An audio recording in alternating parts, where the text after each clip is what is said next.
muita alegria, eu cumprimento a todos com a paz do Senhor. Amém. Abra, por favor, sua Bíblia comigo, o Evangelho de Jesus, escrito pelo evangelista Mateus. O capítulo é o de número 14. Eu quero ler com os irmãos a partir do versículo de número 22. Evangelho de Jesus, escrito pelo evangelista Mateus, capítulo de número 14, a partir do versículo de número 22. Os que acharam, por favor, se manifestem dizendo amém. E logo ordenou Jesus que os seus discípulos entrassem no barco e fossem adiante para outra banda, enquanto despedia a multidão. E despedida a multidão, subiu ao monte para orar à parte. E chegada já a tarde, estava ali só. E o barco já estava no meio do mar, açoitado pelas ondas, porque o vento era contrário. Mas à quarta vigília da noite, dirigiu-se Jesus para eles, caminhando por cima do mar. E os discípulos, vendo-o caminhar sobre o mar, assustaram-se, dizendo: é um fantasma, e gritaram com medo. Jesus, porém, lhes falou logo, dizendo: tende bom ânimo, sou eu, não temais. E você diz amém. Quero louvar a Deus por esta rica oportunidade, pela vida do nosso pastor presidente, pastor Carlos, nosso vice-presidente, pastor Vitor. Prazer, meu pastor Daniel Antunes, muito obrigado. E a todos os obreiros na retaguarda, que Deus em Cristo vos abençoe, e a todos os nossos irmãos que estão nos ouvindo. Repitam após mim: Jesus. Não, diga mais forte: Jesus tem três palavras para nós na tempestade. Diga comigo: a primeira, tende bom ânimo. A segunda, sou eu. E a terceira, não temais. Glória a Deus. Louvo a Deus pela vida da minha esposa que está aqui comigo. Deus te abençoe, meu bem, mais uma vez. Queridos, as tempestades da vida, elas são universais. Você sabe um tanto quanto eu que não é apenas os crentes que enfrentam provas, lutas, dissabores e infortúnios. Os ímpios também passam pelos apertos da vida. Os ímpios também choram, os ímpios também sofrem. Quando eu digo que as tempestades da vida, elas são universais, eu estou te dizendo que ela vem para todos.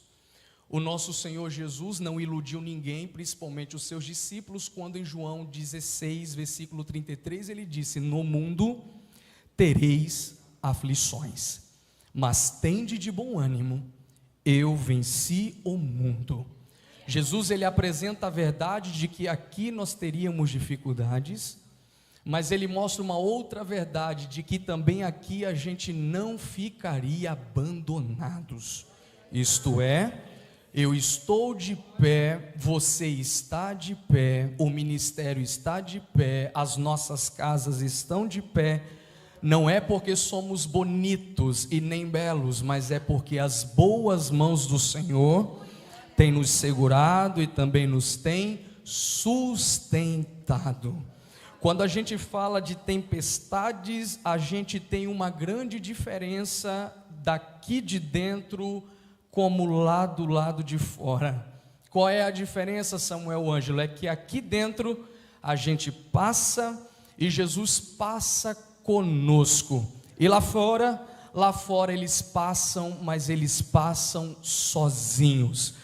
Então, se você ainda não se ligou de tudo aquilo que Deus tem falado conosco nesta quinta-feira, receba esta palavra.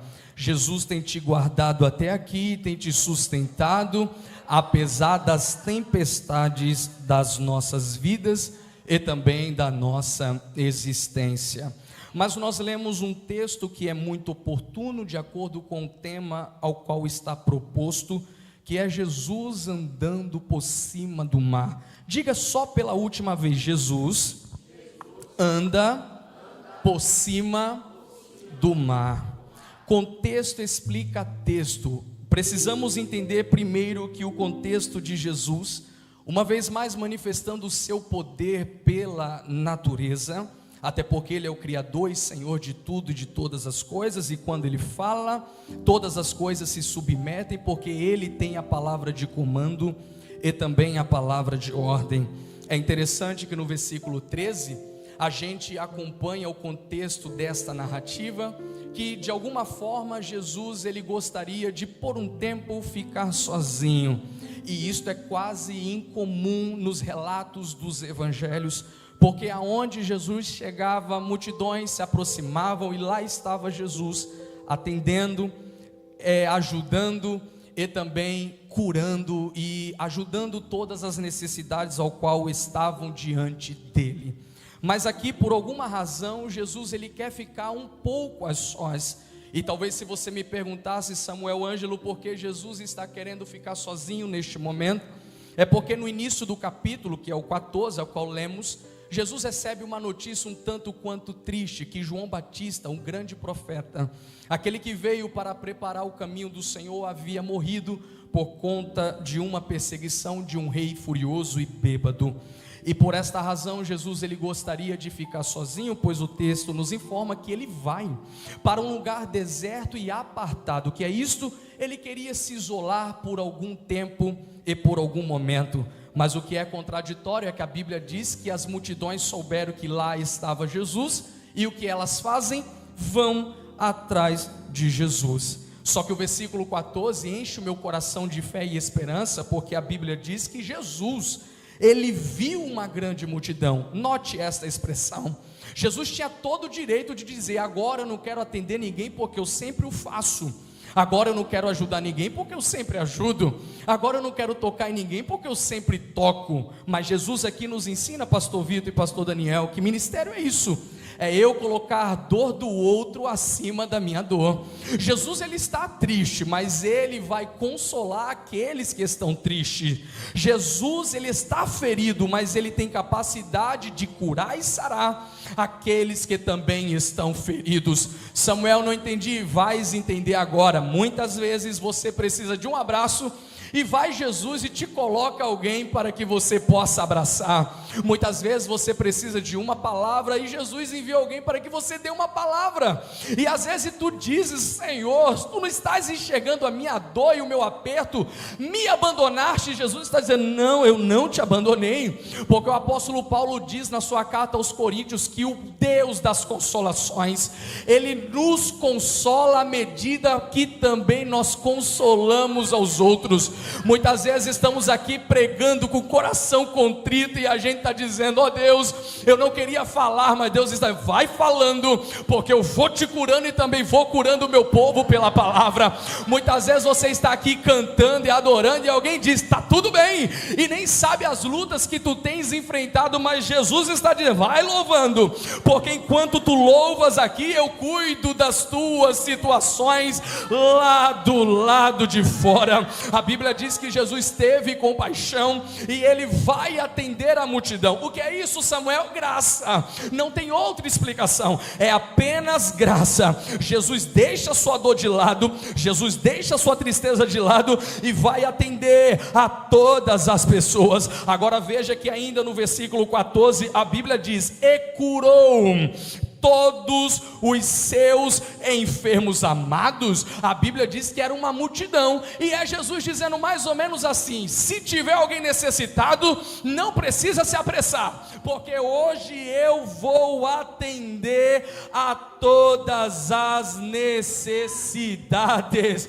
É Jesus dizendo: eu vou restaurar, eu vou curar, eu vou libertar, eu vou transformar, eu vou operar, eu vou entrar, eu vou mudar, e eu vou trazer todas as coisas possíveis.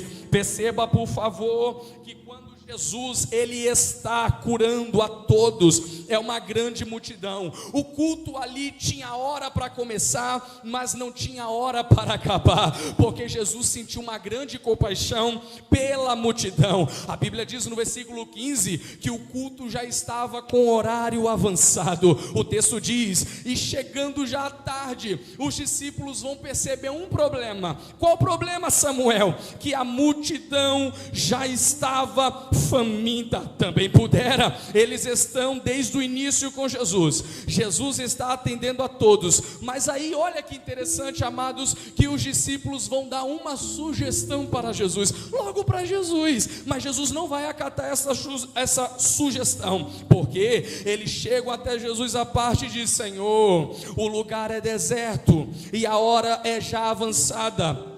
Despede a multidão para que eles vão pelas aldeias e comprem comida para si. Os discípulos aqui não querem responsabilidade e nem também comprometimento, porque eles identificam um problema, mas não identificam uma solução. Tem gente que é assim, só olha problema, só enxerga defeitos, mas quando se trata de solução, eles não têm uma palavra de ânimo e nem uma palavra para solucionar o problema. O que eu acho lindo é que Jesus vai provar a fé deles e colocá-los no estreito. Versículo 16, a Bíblia diz que Jesus diz: não é necessário, omiste, que eles vão embora, dai-lhe voz de comer. Olha que coisa tremenda. Eles chegam dizendo para Jesus e diz: acaba o culto, Jesus, despede-os, porque o horário é já avançado. E eu estava perguntando ao Senhor, quando eu meditava neste texto, porque essa sugestão, Jesus, e o Espírito Santo disse ao meu coração, e eu quero repartir isso com vocês. Para os discípulos, ao invés de alimentar, é mais fácil mandar embora. Para os discípulos, ao invés de curar, é mais fácil mandar embora. Para os discípulos, ao invés de abraçar, é mais fácil mandar embora. Nós estamos vivendo um tempo complicado, é a palavra de Deus, e eu preciso lhes dizer com responsabilidade, em que há uma geração que quer as facilidades do ministério, mas não deseja as dores do ministério. Quando se trata de facilidades, eles desejam fazê-lo. Quando se trata do comprometimento, são os primeiros a abandonarem. Mas Jesus está dizendo: quer ser meu discípulo, quer ser o meu seguidor? Então tem que sentir o que eu sinto, tem que ver o que eu vejo, tem que ouvir o que eu ouço, tem que falar o que eu falo, porque é isto que é a essência de ser um seguidor de Cristo. Aí agora, depois de eles serem colocados na prensa, eles vão identificar que existem 5 pães e 2 peixes, mas eles oscilam na fé quando dizem, João capítulo 6, o que é isto para tantos? É interessante, porque aquilo que eu acho pouco nas minhas mãos vai continuar sendo pouco, mas nas mãos de Jesus, aquilo que é pouco tem potencial para se multiplicar em muita coisa. Se você pode nessa quinta-feira levantar uma das suas mãos aos céus, por favor, faça, porque eu tenho uma palavra de Deus para ti aqui dentro e para vocês que estão me assistindo aí do outro lado. Aquilo que você não vê valor, aquilo que tu achas que é insignificante nas tuas mãos, até pode ser, mas nas mãos de Jesus tem potencial para crescer, para frutificar, para prosperar e para ser realizada uma grande tarefa. O que eu acho lindo, pastor Vitor, é que antes de Jesus fazer algo grande, note essa expressão, antes de Jesus fazer algo grande, ele vai olhar aos céus e agradecer ao Pai. O que é isso? Primeiro ele ora, para depois ele multiplicar. A gente quer primeiro multiplicar, para depois orar, mas Jesus não, primeiro ele ora, depois ele multiplica. O que é isto? Só haverá poder, só haverá êxito, só haverá vitórias, se primeiro a gente colocar como prioridade em nossas vidas a oração. Eu vou repetir mais uma vez, porque só quem é de oração vai se alegrar com essa palavra. Primeiro a gente ora, depois a gente realiza. Tem gente querendo realizar primeiro e só orar depois, mas Jesus me trouxe aqui para te dizer: primeiro vai para o joelho, vai para a oração, e depois tu vais viver também a multiplicação. A Bíblia diz que Jesus olha para os seus discípulos e diz: manda todos se assentarem. Eu gosto dessa expressão, porque Jesus manda eles se assentarem. É que até para se receber milagre não pode ser de qualquer forma e com a vida bagunçada. Até para se receber milagre tem que ter a vida equilibrada e também a vida restaurada. A Bíblia diz no versículo 20 que Jesus agradece ao Pai, multiplica, dá aos discípulos, e os discípulos eles entregam às multidões. Agora olha o texto, amados, lembra dos 5 pães e dos 2 peixes? Versículo 20: e comeram todos. Eu gosto de Jesus, porque quando ele dá mesmo, é para valer. A Bíblia diz: e saciaram-se e levantaram dos pedaços que sobejaram 12 cestos cheios. Aquilo que era pouco, agora sobra para depois, porque quando o meu Jesus dá, é sem medida para a minha vida e para a sua vida. E o versículo 21 diz que os que se alimentaram foram 5.000 homens, além das mulheres e crianças, ou seja, quase 15.000 pessoas foram alimentadas e ainda sobraram. Agora o versículo 22, a gente entra na mensagem para já terminar, porque a Bíblia diz: e logo ordenou. Amados, olha essa expressão, e logo ordenou. Sabe o que eu vejo aqui, pastor Daniel Antunes? É que os discípulos queriam mandar as multidões embora. Agora é Jesus, pastor Vitor, que olha para eles e diz assim: vocês não gostam de mandar os outros embora? Agora é eu que estou mandando vocês irem embora. Olha isso, meu amigo cooperador João Vitor. Eles dão uma sugestão, evangelista Will: manda eles embora. Agora é Jesus no 22 que diz: agora é vocês, vão embora. Sabe o que eu entendo aqui? Cuidado com quem você menospreza. Cuidado para aqueles ao qual você não enxerga nenhum valor. Cuidado com aqueles que você chega e diz: dá oportunidade não, não dá a vez não, não dá a chance não. Cuidado, o que para você não tem valor, para Jesus tem valor.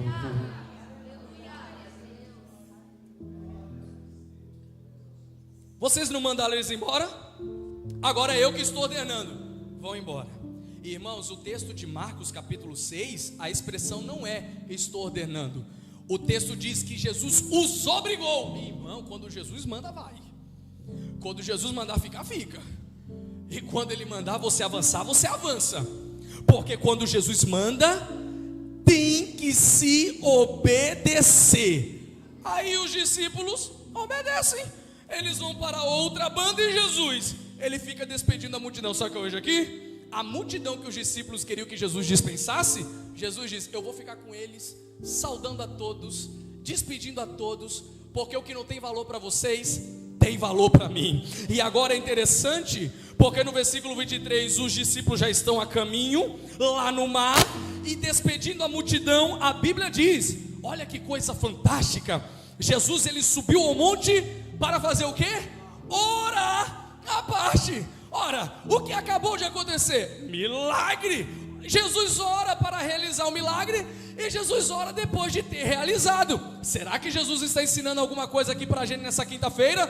Está sim. Jesus está dizendo: ore antes, ore durante e continue orando depois, porque a essência da vitória e a base da vitória e da resposta ainda é a oração. Ainda é a oração. Então, para você jamais se esquecer, ore antes, ore durante e ore depois. Eu acho lindo, porque Jesus ele sobe ao monte a fim de orar à parte. Agora, irmãos amados, veja que coisa tremenda, porque Jesus acabara de realizar algo grande e está orando à parte. Aí talvez você me pergunte, interrogue: Samuel Ângelo, cadê os discípulos? Versículo 24, o texto diz: e o barco estava já no meio do mar. Amados, veja que coisa tremenda. Qual é a lição que Mateus vai nos dar aqui? Porque ele diz que o barco já alcançou o meio do mar, e ele estava sendo o quê?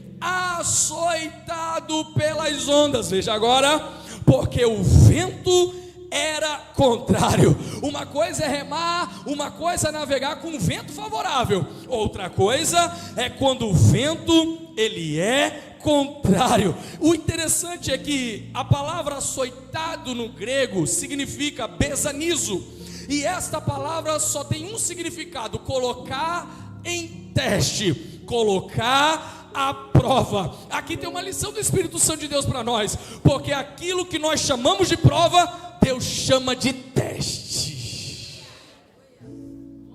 Vou repetir mais uma vez para que você jamais se esqueça: aquilo que a gente enxerga como prova, Deus enxerga como teste. Então levanta a cabeça, crente. Você não está somente numa prova, você está em um teste. E Deus usa a minha boca para dizer: está chegando o dia da sua aprovação. Você vai passar e você vai permanecer. Mas sabe, pastor Vitor, o que me chama a atenção é que a visão de Marcos é que ele diz que Jesus está no monte orando e enxergando-os. Ou seja, Jesus não nos coloca no teste, como também ele está nos observando. Em outras palavras, quem pensa que está sozinho na prova está enganado, enganada.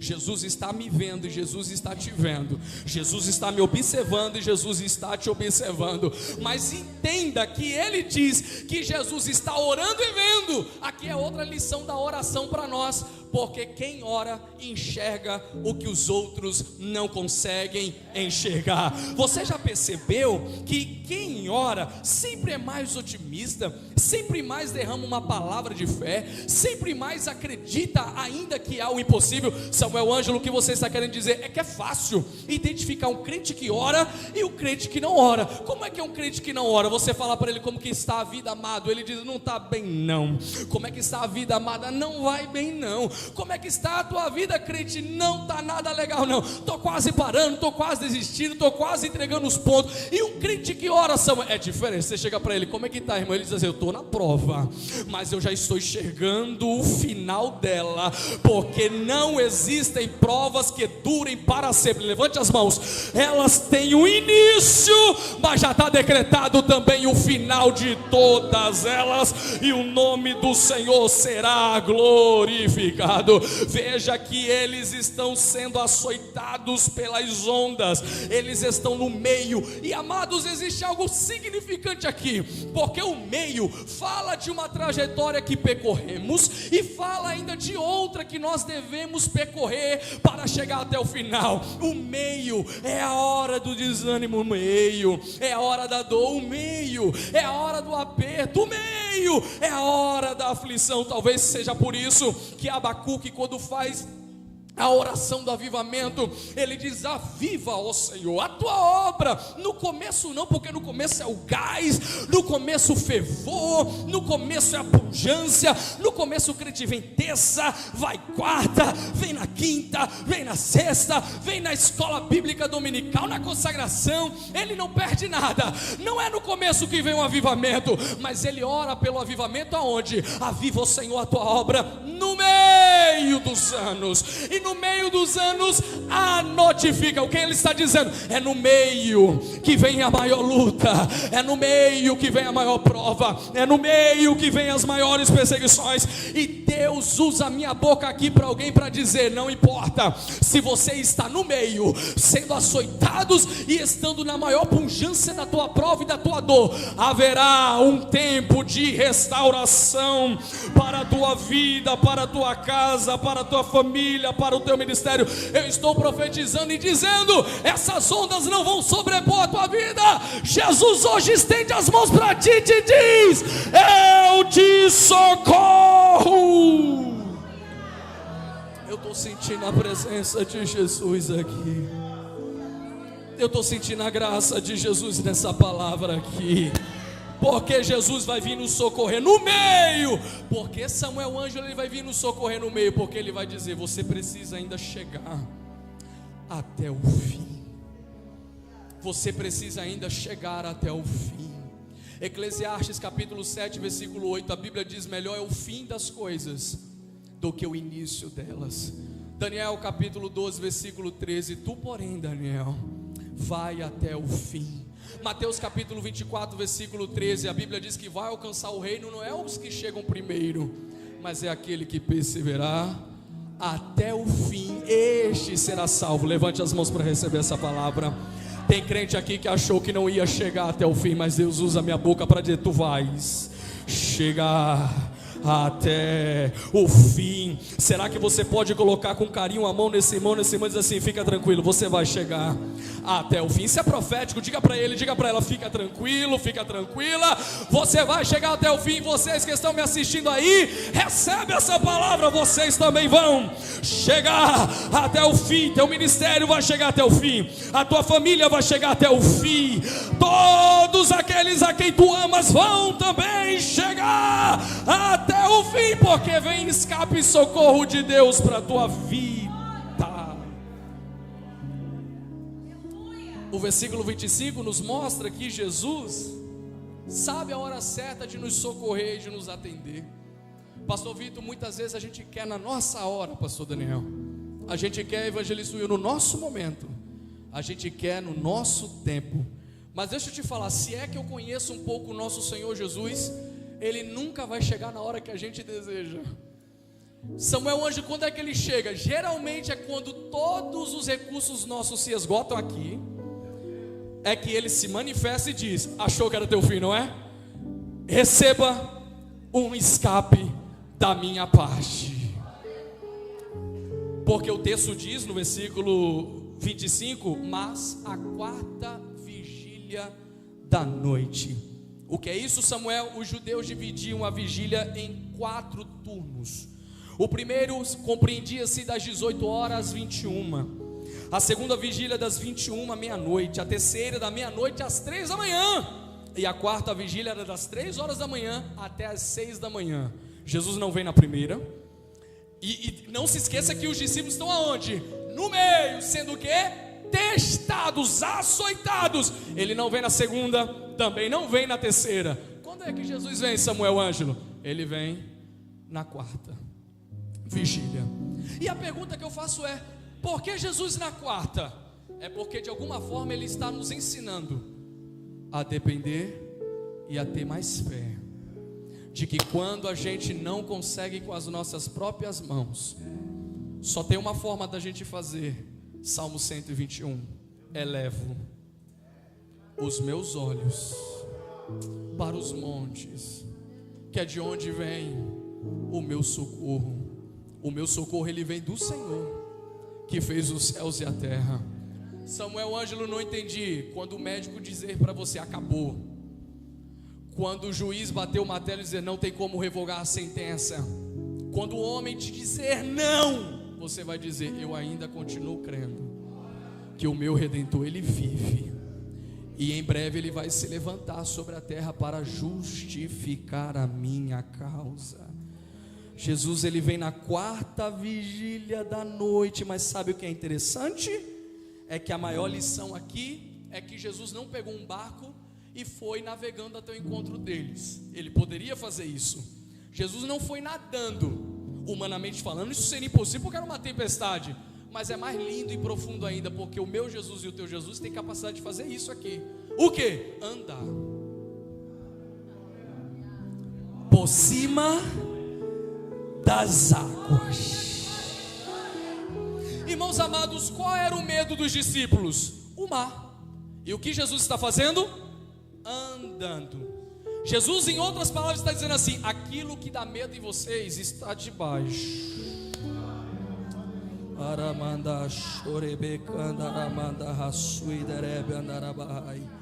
Aquilo que aflige vocês, aquilo que está tirando a paz de vocês, aquilo que está tirando o sono de vocês, eu quero que vocês agora enxerguem: estão tudo debaixo dos meus pés.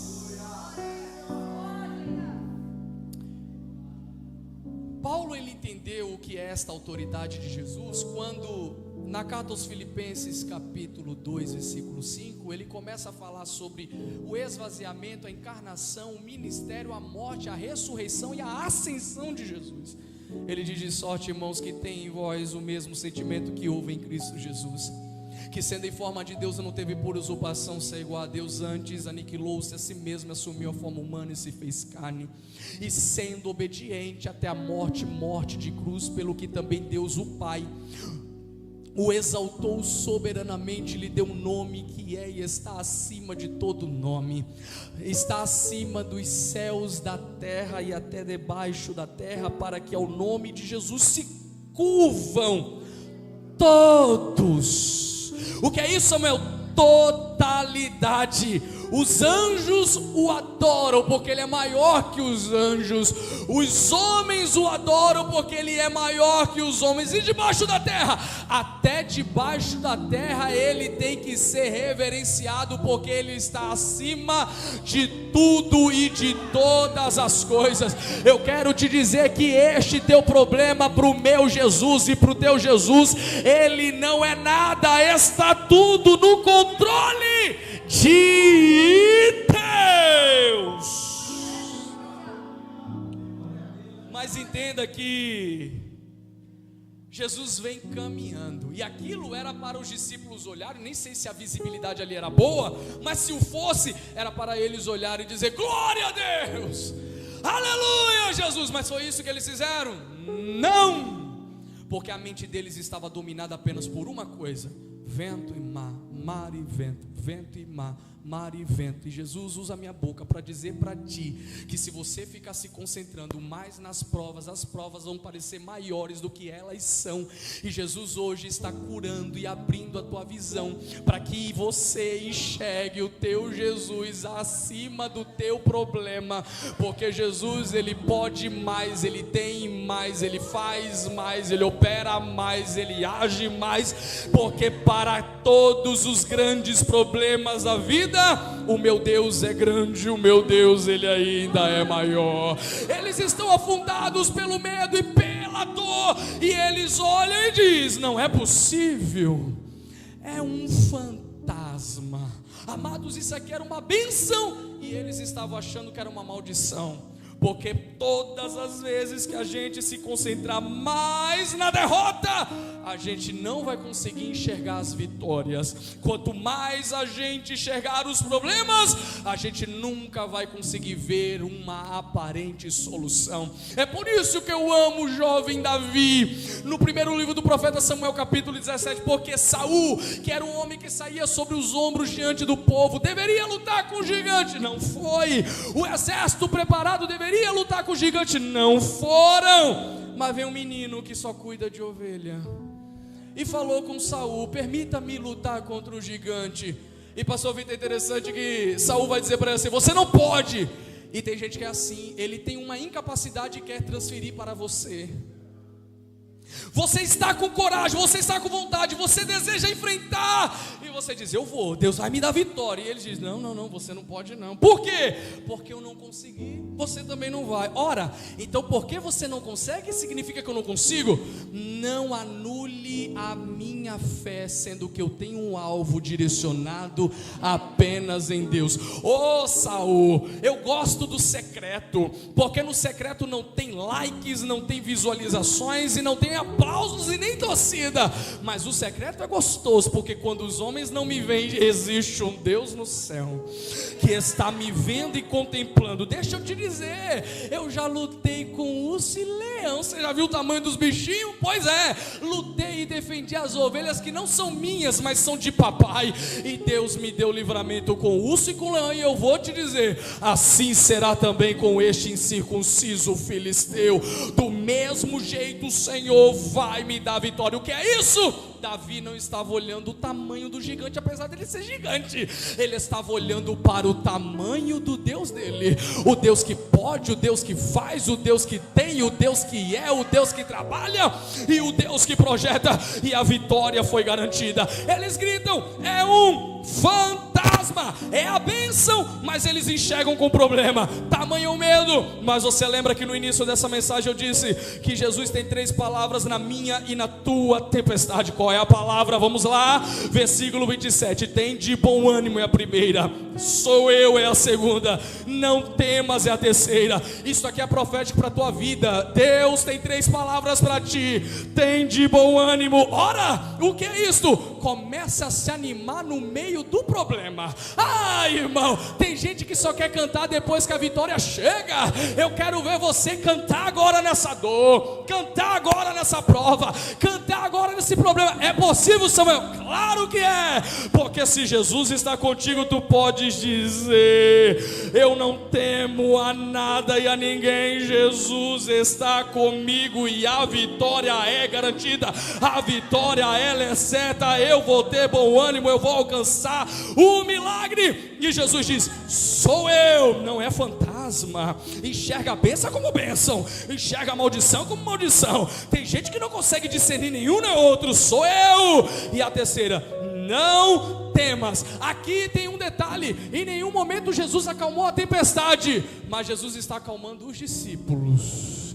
Porque uma grande verdade: antes de Jesus acalmar o que está por fora, primeiro ele vai acalmar o que está dentro de você. Então hoje a cura é interior. Jesus está curando dentro para depois acalmar do lado de fora. E caminhando para o fim, tinha que ser este apóstolo Pedro. Ele também quer experimentar o milagre. E receba essa palavra: se você deseja experimentar o que ninguém experimentou, você vai viver o que ninguém ainda viveu. Pedro, ele faz um pedido: Senhor, se és tu, manda-me ter contigo por cima das águas. O que é isso? Pedro está dizendo: eu não quero mais temer, eu quero também enfrentar. E a Bíblia diz no versículo 29 que Jesus disse: então Pedro, tu quer vir? Vem. Tem coragem? Tem, só vim. Olha o que diz o texto: e Pedro descendo do barco. Irmãos, tem gente que pensa que Pedro fez mais ou menos assim: desceu, afundou. Mentira, olha o texto. E Pedro descendo do barco, o texto diz: andou sobre as águas, para ir ter com quem? Jesus. Eu estou aqui para te dizer profeticamente nessa palavra: você não vai afundar se você não tirar os olhos de Jesus. A ansiedade não vai te aprisionar se você não tirar os olhos de Jesus. A depressão não vai te afundar se você não tirar os olhos de Jesus. Enquanto Pedro tem um alvo, ele tem êxito. Mas o texto vai dizer que o vento vai soprar, ele vai sentir um grande medo, e por algum momento ele vai tirar os olhos de quem ele nunca deveria ter tirado, os olhos de Jesus. E o texto diz: e Pedro começou a ir para o fundo. E a pergunta que eu faço aqui é: por que Pedro afunda e por que nós afundamos? E eu encerro com a resposta de Jesus, porque não me dá mais tempo para ir adiante. Mas por que Pedro afunda e por que nós afundamos? Veja o que Jesus vai dizer no versículo de número 31. A resposta está: porque Pedro afunda e porque nós afundamos. E logo Jesus, estendendo a mão, segurou e disse-lhe: homem de pequena fé, por que duvidastes? Pastor Vitor, olha que coisa tremenda aqui. É uma particularidade da Bíblia Sagrada. O camarada teve ousadia, João, para pedir, desce e anda, mas ainda está duvidando. Você já viu isso, evangelista? Tem gente vivendo um milagre, contemplando a bênção, mas está dizendo assim: eu ainda não acredito. Não é possível. A bênção é grande, o milagre é maravilhoso, mas não estou acreditando. A cura chegou, não estou acreditando. O martelo foi batido ao teu favor, não estou crendo. Deus trouxe algo que era impossível humanamente falando, e você está dizendo: eu ainda não creio. E Deus está dizendo: quando eu te der, tenha fé e não duvides que é um milagre que eu estou operando na tua vida. Porque o texto vai responder: porque Pedro afunda. Isso aqui é para nós, porque também nós afundamos por causa da nossa pequena fé e porque a gente duvida. Irmãos, tem gente que canta, mas é da boca para fora. Tem gente que prega, mas é da boca para fora. Quando o negócio estreita para ele, e aí, irmão? Ai meu Deus, estou desesperado. Está aqui dizendo: Jesus é o Jesus do milagre, Jesus é o Jesus da providência, Jesus é o Jesus da cura, Jesus é o Jesus da restauração. Mas no primeiro embate, ele é o primeiro a afundar. E Jesus está dizendo: a gente afunda por causa da pequena fé e por conta da dúvida. Porque tudo aquilo que a gente enxerga como maior se torna prioridade na nossa vida. Mas quem mantém os olhos em Jesus, apesar do vento, apesar da prova, apesar da crise, pode ter certeza pela Bíblia, pela palavra, não afunda. E é a última vez que eu te peço para levantar as mãos, que eu preciso liberar essa palavra profética para a sua vida e para o seu ministério. Você não vai afundar. O seu ministério não vai afundar. Pastor, a sua igreja não vai afundar. A sua liderança não vai afundar. A sua família não vai afundar. A igreja não vai fracassar e também não vai afundar. Por que, Samuel? Porque hoje Jesus está nos acrescentando a fé. A gente vai enxergar somente o poder e o tamanho do nosso Deus. E se você recebe essa palavra, fica de pé comigo, manifestando um grito de glória a Deus e aleluia pela sua palavra, porque Deus está dizendo: recebe livramento, recebe restauração, recebe graça, recebe dons, recebe virtude, recebe poder, recebe autoridade, recebe unção. Quem pode abrir a boca e adorar a presença deste Jesus? Rapidinho, coloca a mão no seu coração, que eu quero ministrar algo de Deus sobre a tua vida. Meu Deus, obrigado. Obrigado, Pai, pela tua palavra que veio de encontro aos nossos corações. Obrigado pela vida dos teus filhos aqui reunidos e os que estão nos acompanhando virtualmente. Senhor, obrigado, porque o Senhor nos ensinou pela palavra que a gente não vai afundar, porque o Senhor veio ao nosso encontro para nos defender e socorrer, e a gente recebe hoje o livramento que vem da tua parte. Glorifica Jesus Cristo em tudo, para a glória bendita do teu precioso nome, em nome de Jesus. E quem pode, diga. Que Deus abençoe a igreja em nome de Jesus.